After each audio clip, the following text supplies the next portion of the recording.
Good afternoon, everyone. Welcome. I'm very pleased to see you all. I'm Dania Dhafar. I'm a non-resident senior fellow at the Middle East Council on Global Affairs and executive director at Gulf International Forum. On behalf of the Middle East Council on Global Affairs, I'm pleased to be moderating this excellent panel entitled Asia and the GCC, a Deepening Partnership.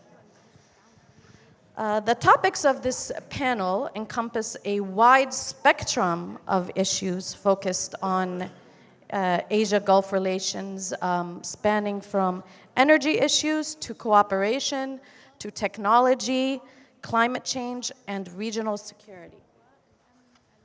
First and foremost, it's crucial to recognize the dynamic shift in Asia-GCC relations, which has transcended their conventional trade ties, transcended from conventional trade ties centered on energy resources to other forms of cooperation. The Gulf states' increasing engagement with Asian nations, including the potential membership in organizations like the Shanghai Cooperation Organization and BRICS, reflects a significant shift in their geopolitical focus. China's growing involvement in the Gulf regions, evidenced by its mediation efforts between Saudi Arabia and Iran, signifies a move from purely commercial interest to a more prominent political role, arguably. The India, Middle East, Europe corridor, which challenges the Belt and Road Initiative and is ironically backed by the United States, seeks to promote economic collaboration and development between the European countries, Israel, with the GCC states at the center of it all. However, the ongoing harrowing Gaza war introduces complexities, potentially impacting the corridor's prospects. Japan's extension into security and defense cooperation in the region, driven by concerns about regional stability amid rising tension, adds another layer of complexity, especially concerning the freedom of navigation in critical waterways.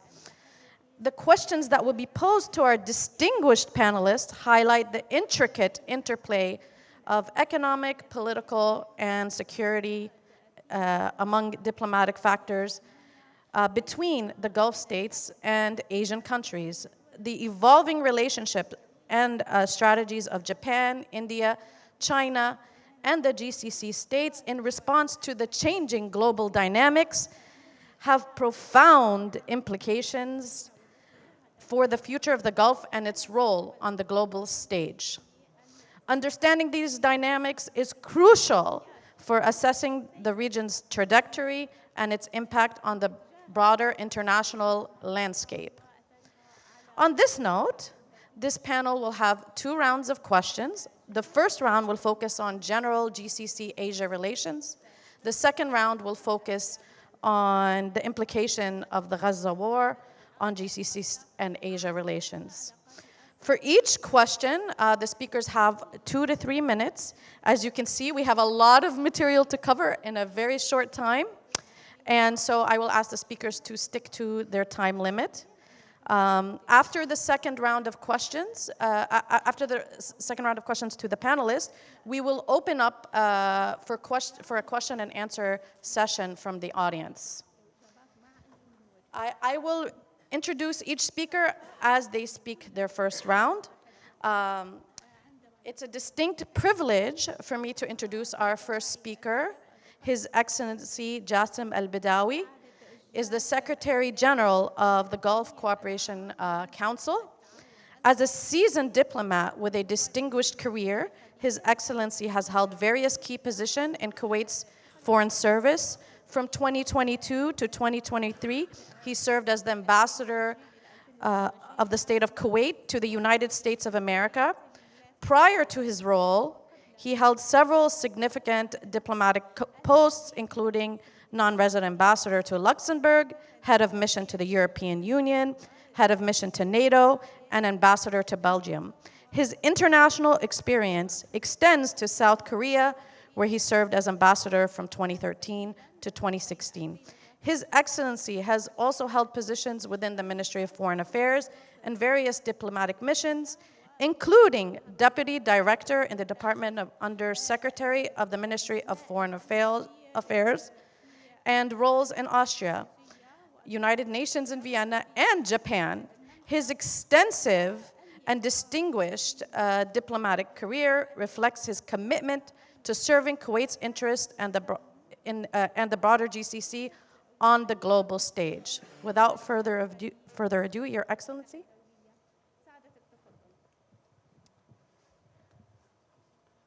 Thank you. Thank you so much. I think when somebody takes this long of a time to introduce you, it's time to retire. I'm extremely happy to be here. It's my first ever appearance in Doha Forum. It is a very important panel. I will provide you with where GCC countries stand and where they position themselves on the Asia front. But before I do that, I just want to make sure that we understand when we talk about Asia and the GCC, it doesn't mean that the GCC countries are moving away or are loosening their partnership with their traditional strategic partners, historical partners such as the United States, Europe, and other countries. This is a new development in the relationship. This is opening up, and I will explain to you in a while where we are going with this partnership, but we need to clear that up so nobody has any questions later on about this. The GCC countries are Asians. So when we deepen our relationships with Asia and we get engaged into strategic partnerships or FTAs, it is only normal. It is only logical. The Gulf people prior to oil were reaching out to Asia, to India and other countries for merchandise and so on. So we are used to turn left when we get out of the Gulf. We are familiar with turning left and going east. It is a very familiar zone to us. Our engagement with Asia, we can start it with the summit in December of last year, GCC China summit. Then we held a summit with Central Asia this year, a summit with ASEAN, and a ministerial meeting with the Japanese foreign minister. So when you put all these four corners of this formula, you see that GCC tried to cover all of Asia and all of the aspects.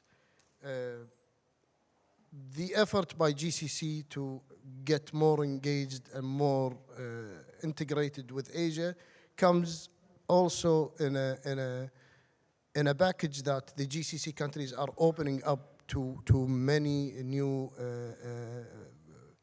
areas, many new partnerships. We are working on several partnerships within Europe and outside Europe.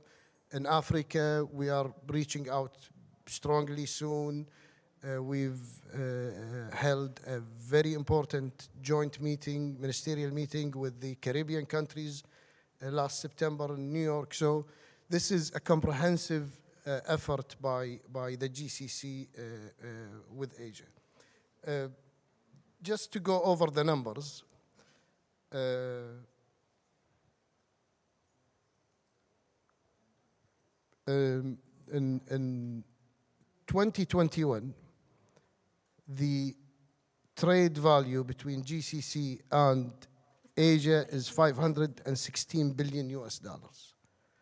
So when you when you have this amount of trade value, you also need to chaperone it with whatever tools that make sure that this maintains and strengthen. And that's what we are trying to do. We are now engaged in a very deep, and hopefully very soon we will conclude our FTA with China.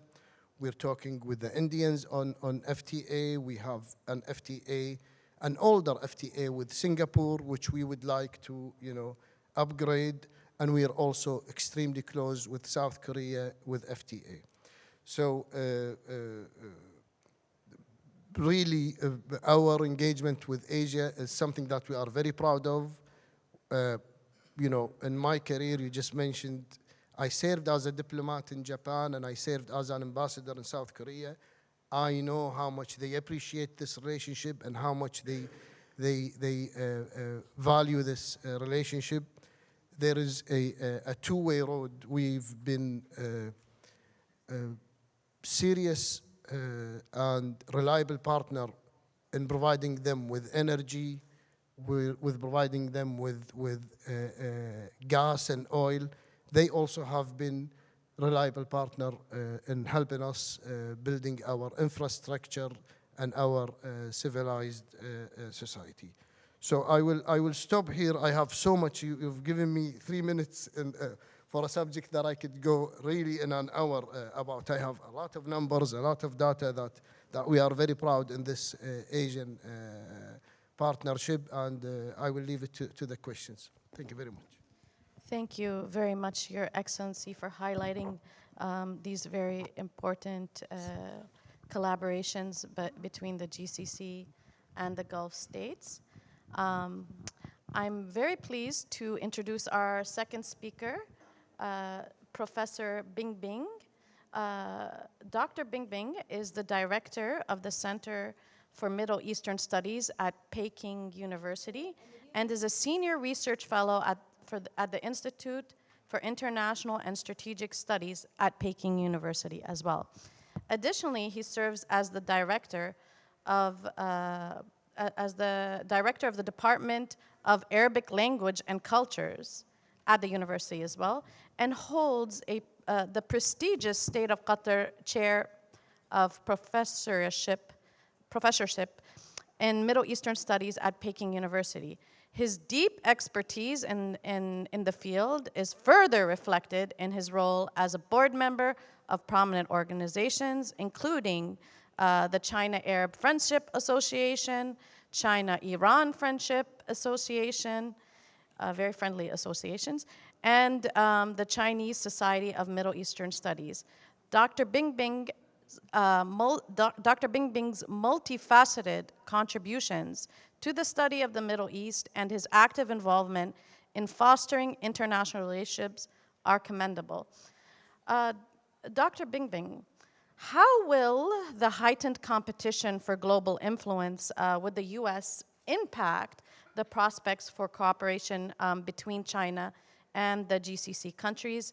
Specifically, how might this competition affect China's investments in ports, critical network infrastructure like the 5G or perhaps the 6G, and the broader Belt and Road Initiative within the Gulf region?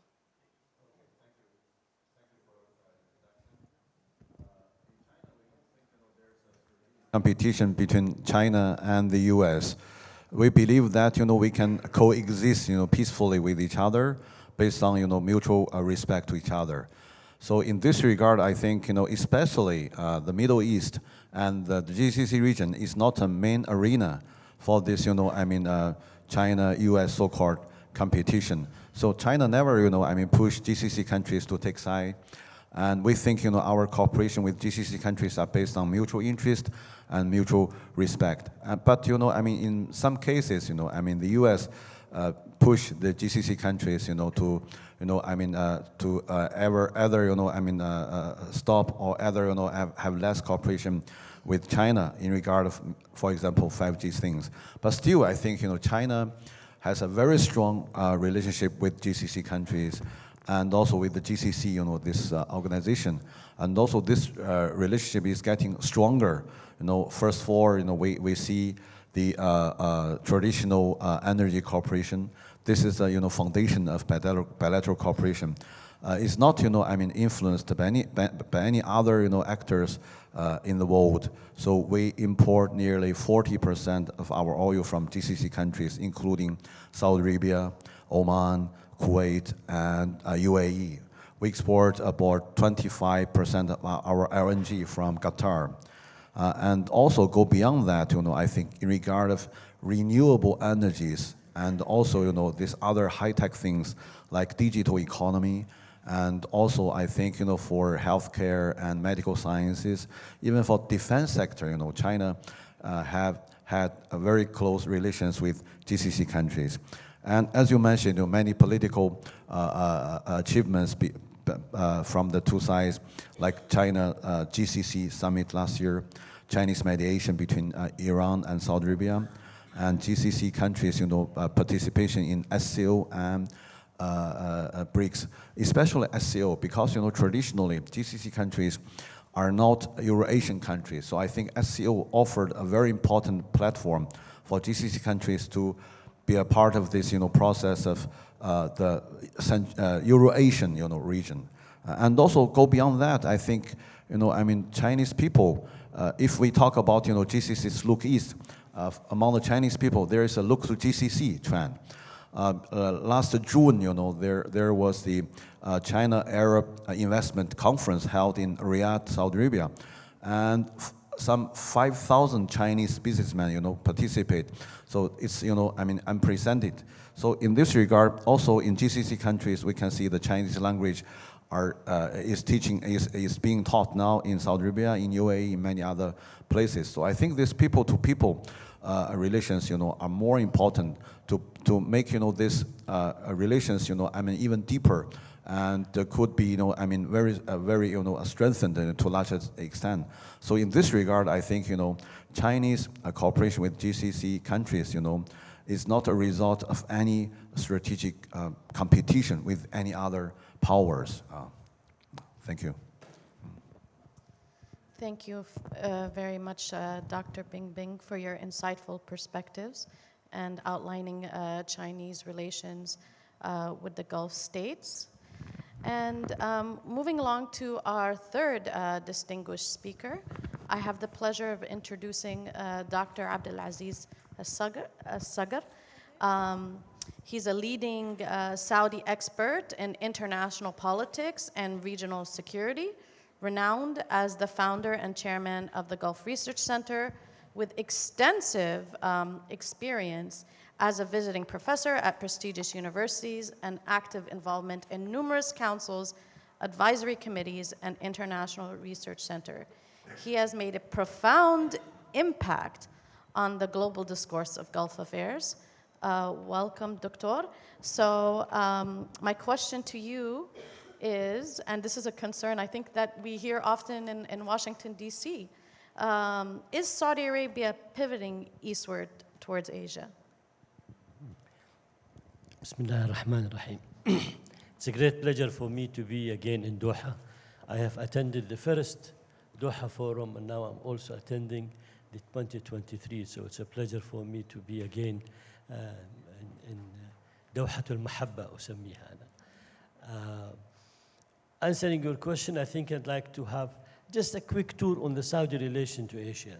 Saudi, we do have a strong political and strong economic relation to many of the Asian countries. If I start with India, we have a $52 billion trade relation. If I move to China, it's $106 billion in 2022. If I look at Japan, it's also close to $70 billion. ASEAN as a total, we have $25 billion. So they are a major trading partner to us. Almost when you look at the whole GCC, is about 67% of our export goes to Asia, primarily the four big countries, Japan, China, Korea, India, and then the other ASEAN countries. But when it comes to the security side and into the Asia and the ASEAN country, whether it's Japan or China or any one of them, they're not a replacement, as His Excellency mentioned in the beginning. They're not a replacement to the US relation to the region, neither to the European. And they are not a security guarantor provider for us. They cannot provide the necessary moderate defense requirement that we have, neither a security guarantor in providing any sort of guarantor that we would need in this part of the world. So we have not turned to the East. We are looking at the East. In other words, looking at the East means we want to expand our trade relation, we want to expand our economic, our energy. By the way, even on the three road that Asia has to do with Saudi Arabia is fully endorsing the one between China and Pakistan, which is about $50 billion. Saudi is the third investor there, and that road is important because we did promise to set up a $10 billion investment in Gawadir for the oil refinery and the storage capacity. We are part as fully endorsing the road and build from China, and the last initiative from India to the Gulf and then forward to Europe there. So, we consider ourselves as important in terms of logistic hubs. Regional-wise, we're quite important, and it has all this sort of dimension. But when it comes to the soft security, yes, we do have understanding with them. We do have a collaboration in terms of fighting terrorism because it's an international issue, maritime security because also is an international issue, energy security because they do depend a lot on the energy coming from our part of the world. We're not compromising the relation, and we have never intended to be part of any conflict in Asia. In other words, Pakistan, India, Kashmir, we don't want to be part of it. Taiwan and the Pacific security issue, we don't want to be part of that one. So we have stayed neutral in terms of the positioning ourselves in some of those conflict, because again, Asia in general has its own complexity and is not as simple as people may look at it or think about it. So investment has been improving a lot between both sides. Energy trade relation is improving again, whether even in the clean energy or the hydrogen or also the other alternative, but also we can see that growing further there. And I think His Excellency did mention the big summit that we had with China, with India also, and with ASEAN, with the rest. And we are expecting soon a meeting between the Crown Prince and the Emperor and the Prime Minister of Japan. Very soon that will take that in place. Thank you very much, Dr. Abdulaziz, for your perspectives and sharing how the Gulf states are looking eastward, not necessarily pivoting, something Washington would be happy to hear. Introducing our fourth speaker, Professor Shuji Hosaka. He's a board member at the Institute of Energy Economics in Japan, where he also serves as a director within the JIME Center. Additionally, he's a professor at Waseda University. Notably, Professor Hosaka presently presides as the president of the Japan Association for Middle East Studies, a testament to his influential role in shaping academic discourse. With a multifaceted background encompassing scholarship, diplomacy, and authorship, he is a recognized authority on the Gulf region and the Middle East and Japan, contributing significantly to our understanding of these crucial areas.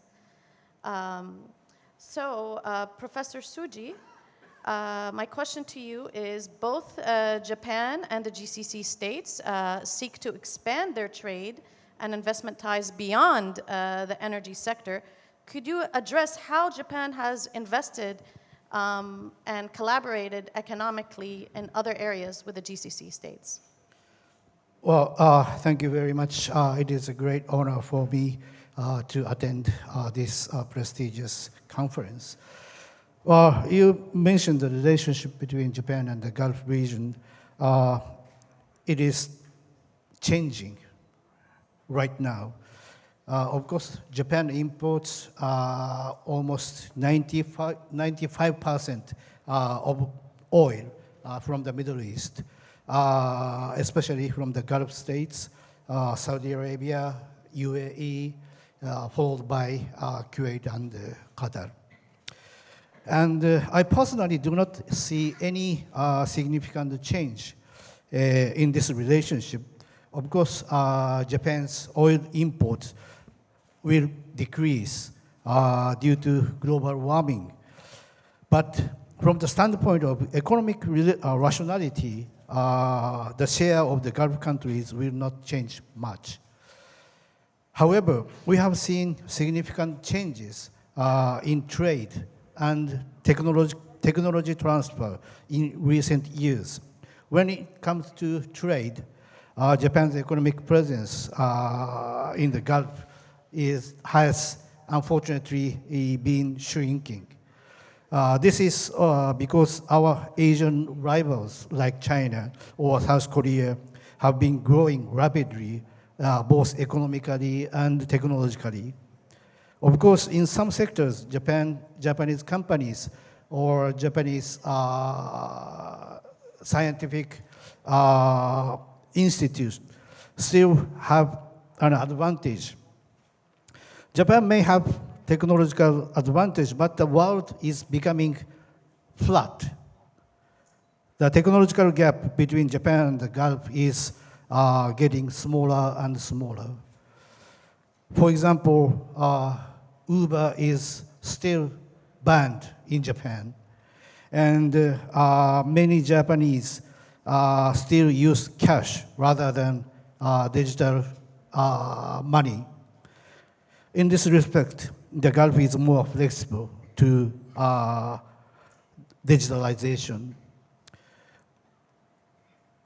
Win-win partnership based on equality is needed for both sides. Conventional trade relationship where we sell and you buy, or we teach, you learn, no longer workable. And in order to maintain the influence in the region, Japan has strengthened its relationship with the Gulf by forming more complicated political, economic ties. Japan has achieved this through establishing multi-layered, comprehensive strategic partnership with the Gulf countries. You mentioned the field of collaboration. Of course, for instance, robotics, AI, or renewable energies.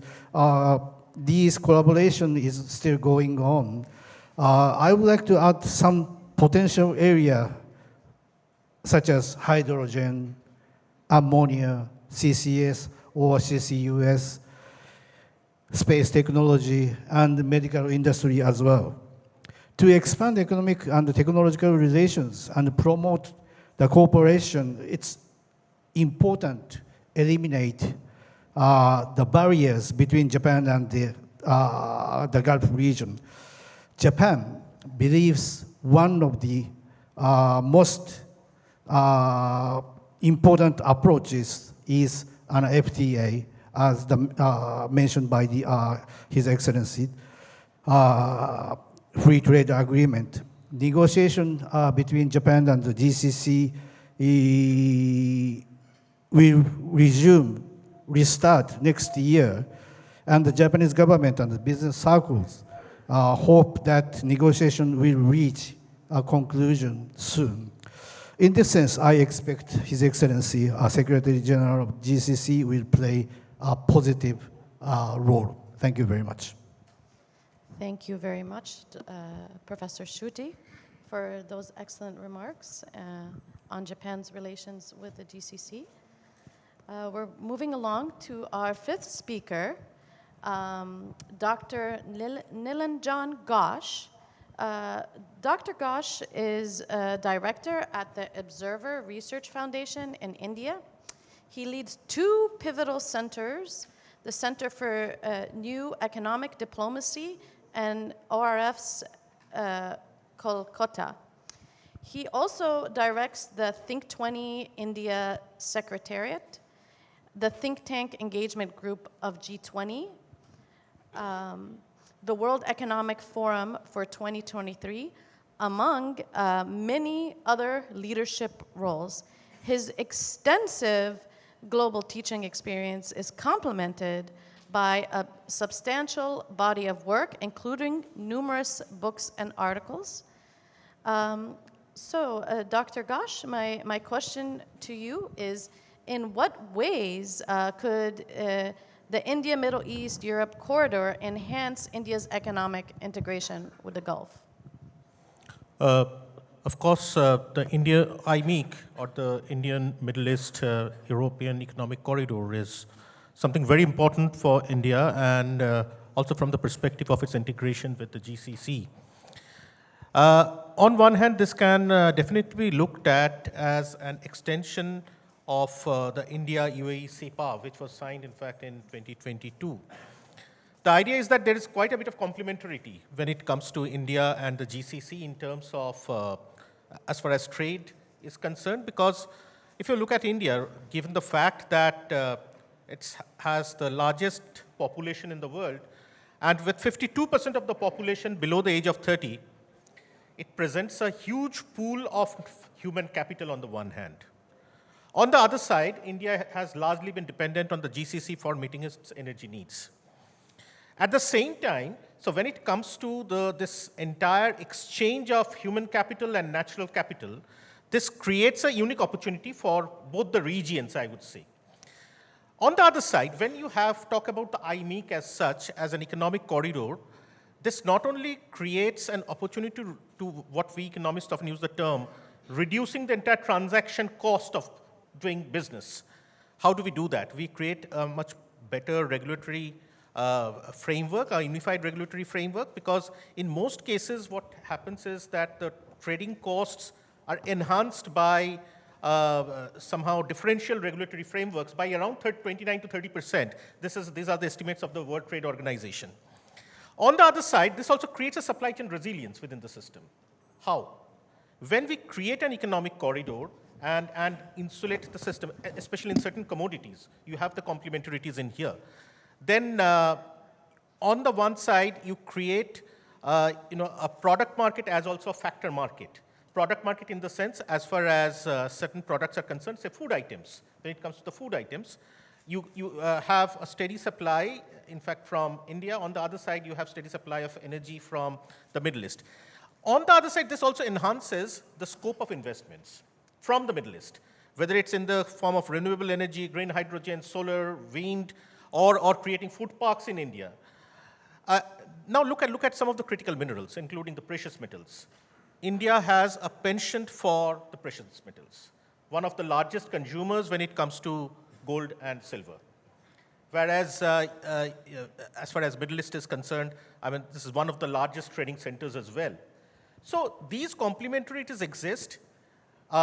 This is one of the ways to move towards, I would say, a step towards getting into the India GCC, maybe a comprehensive partnership agreement or an FTA.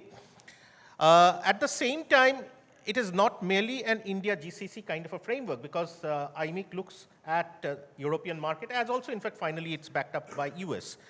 In one sense, what happens is that this creates an entire factor market framework here to cater to the broader product market framework, in fact, in Europe. So this is something that is going to be crucial when it comes to the India GCC relationship. It's simply going to deepen the relationship even further. Thank you so much, Dr. Ghosh, for your perspectives, and we very much look forward to see how things evolve for the corridor. So we're going to go into our second round of questions, and I think we're going to have to stick to a very strict time. I actually took out my timer here to make sure. So if you can stick to just 2 minutes to answer this question, just so we can be on time. We'll start with your Excellency.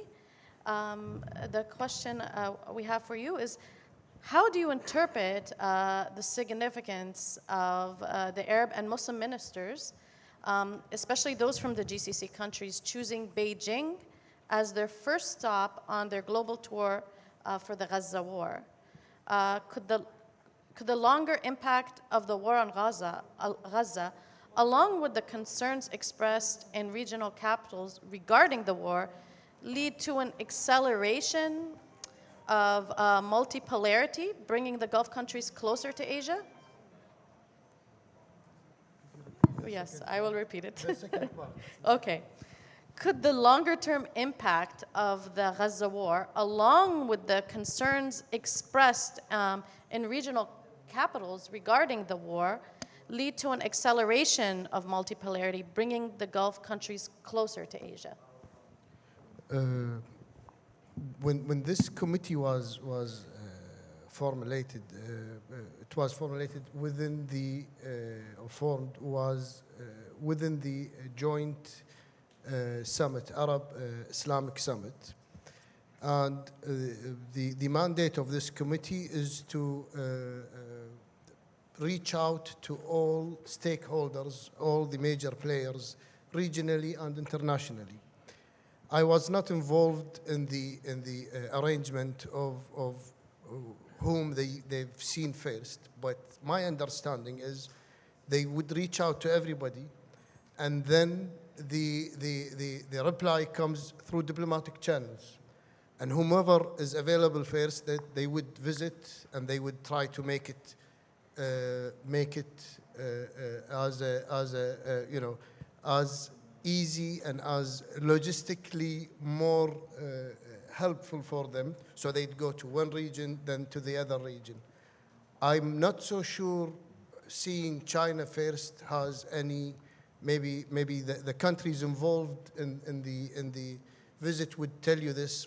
I was not part of it. I heard about the result of the meetings, but seeing China first or seeing UK second, and then I think it was China, Russia, UK, and Europe. I don't remember the structure of it. That's what I have to say. But what I'm sure of, so address your question to a country that attended, then they would give you the right answer. But what I'm sure of is the mandate, the purpose of creating this committee is to end the suffering of the Gaza people, to end the suffering to every party involved in the Middle East process, making sure that we end it and then we start something so both the Palestinian people and the Israeli people can live next to each other in two different states. This is the purpose. End the agony and the suffering, and then you can start a process where a fair and a just resolution can be reached. Again, when we reach out, or when this committee reaches out to China, it doesn't mean that, or Asia, to resolve the Gaza, it doesn't mean that we are neglecting or forgetting about other partnerships or other engagement with the international community. We stand same distance with everybody. Everybody is strategically important to us. We have one common policy, one transparent policy towards our strategic partners. We value their relationship. We might not look eye on every single issue, but we have a stable, strong relationship, historically strong, that provides us with serious and genuine ground to be frank and to be open with our partners, all of them, all of our strategic partners. And believe me, it's vice versa. When we are open with them, they are also sometimes open with us. Thank you very much. Thank you very much, Your Excellency, for sharing those perspectives and highlighting these points. I know a lot of scholars have posed questions about the visit, and thanks for the clarification. Dr. Bingbing, as we observed China's successful diplomatic mediation in the recent deal between Iran and Saudi Arabia, it raises the question whether China has transitioned from a predominantly commercial interest to a more prominent political role. In this light, how is the going situation in Gaza reshaping the dynamics of global power? And what implications might these changes hold for China's relations with the GCC? Actually, there is a transition. I think since 2019, China developed an idea of a new framework of security in Middle East, consisting of two elements: the Trans-Gulf dialogue between Iran and Arab countries, and also the Palestinian issue, two-state solution. And in 2018, 19 and 2022, China held two rounds of Middle East Security Forum. We invited, different parties to talk about, the peace and security issues in the region. So I think based on this, China, mediated the re-establishment of relations between Iran and Saudi Arabia. And also I think based on this, China, shared many common ideas with GCC countries on the Palestinian issue. We call for ceasefire, we support a two-state solution. And I think when China served as the president of UN Security Council, for the first time, UN Security Council, passed a resolution calling for the humanitarian pausing in Gaza Strip. So I think, all these things, shows that there should be more cooperation between China and GCC countries on regional issues, on political issues. Thank you. Thank you, Dr. Bingbing, for that perspective and sharing with us how China's role is evolving with the GCC. Dr. Abdulaziz, how might Saudi Arabia and the GCC states leverage diplomacy with Asian nations as a means to de-escalate the conflict in Gaza? And what specific strategies or factors should be taken into account when pursuing this approach? Well, I think given the good relation between Saudi Arabia and the GCC country with the country in Asia, they have pursued the matters, and this is why we have seen a positive result in the visit in China. We understand Japan and Korea, they are under severe pressure from the US because they had to consider a balance on the relation between the US and also the region and the regional agenda. But at the same time, the question, does it really, or is it going to make a major change? All the sort of coordination with the ASEAN country and so in a way on the UN voting, yes, it will make a big change. But when it comes to reality on the ground, when it comes to the reality to force the Israeli to stop this war and to allow humanitarian and to go through all the requests that we've had, Russia also, they have endorsed it, and Russia also, they try to support, and they're all supporting the two-state solution. Can it be implemented only without the US pressure on Israel? I have a big doubt, because so far we have seen that slightly difficult. But of course, all their position is highly appreciated. It adds to the international arena also and to the international recognition of the crisis and the way forward that we need to resolve it and to look forward. Thank you. Thank you, thank you very much, Dr. Abdulaziz. Professor Shuji, if you could please elaborate on how relations with the GCC states have moved beyond purely economic relations, and with that in mind, if you could talk about how the rise of tensions in the critical waterways related to the Gaza war impacts Japan's interests? Well, it's a very difficult question to answer, but I just want to add one or two potential area of our cooperation. The one is the so-called soft power.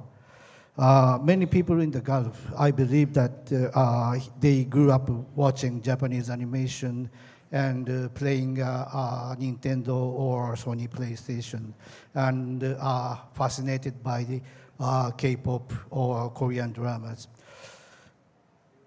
Entertainment is a promising area for strengthening economic and cultural ties with the Gulf, not only for Japan, but also for other Asian countries. And also, I would like to add the tourism is anticipated to enhance relations between the two regions with benefit in both sides.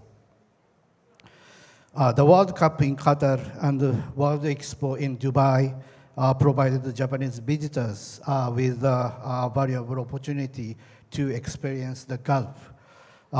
The upcoming Osaka Expo in 2025, along with the hosting of the Asian Games, World Cup, or World Expo in Saudi Arabia will have a similar impact. And also, you mentioned about the maritime security or something? Yes, if you can. The Gulf conflict. If you can make it very brief. Oh, sorry.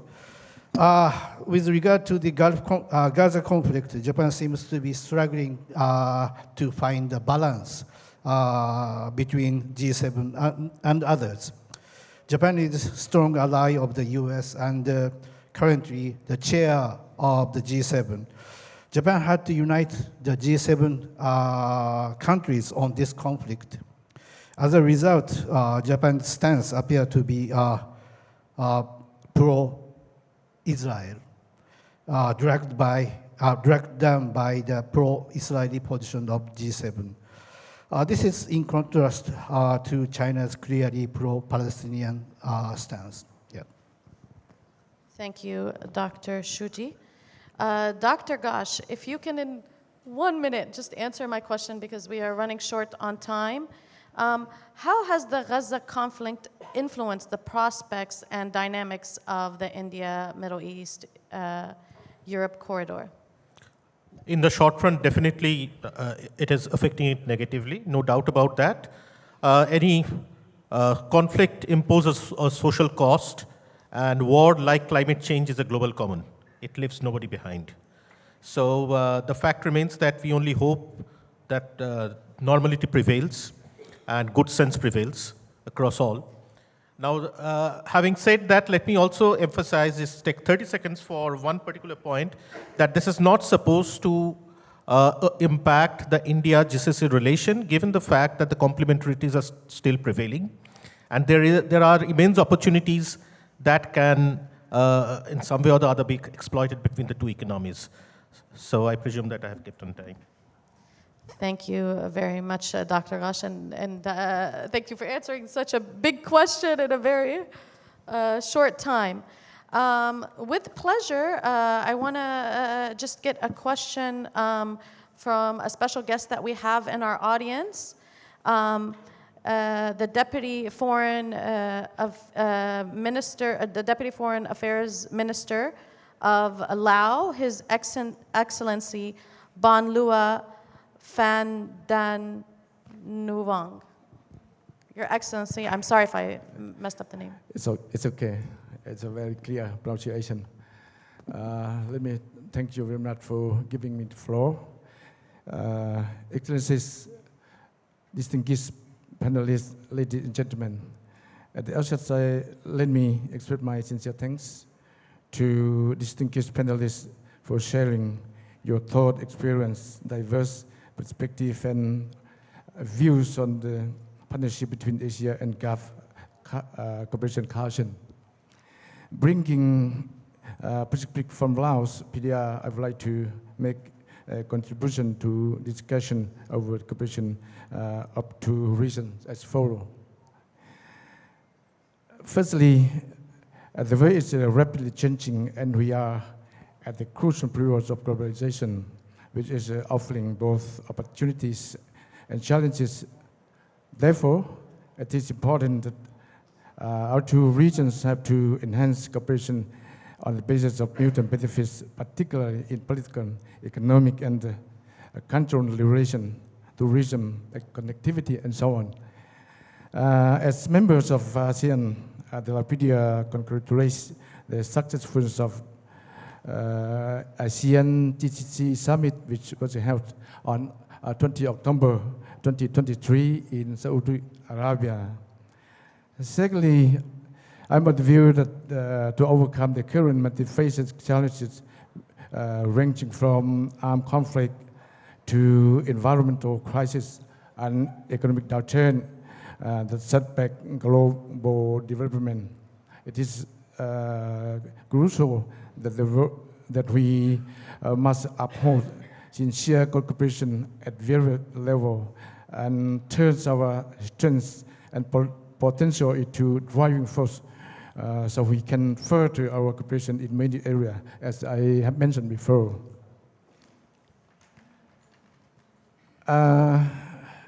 Excellency, ladies and gentlemen, next year the Lapidia